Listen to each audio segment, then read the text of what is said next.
আজকে আমি বানাবো সুপার ভাইরাল ঠেচা চাউমিন।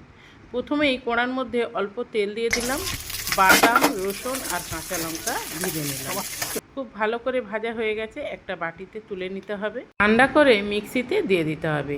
দিয়ে দেবো অল্প করে ধনেপাতা আর অল্প নুন।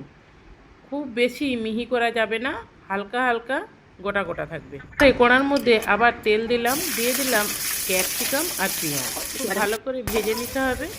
এইবারে যে বাদাম কাঁচা লঙ্কার পেস্টটা করে রেখেছিলাম ওটাও দিয়ে দিতে হবে।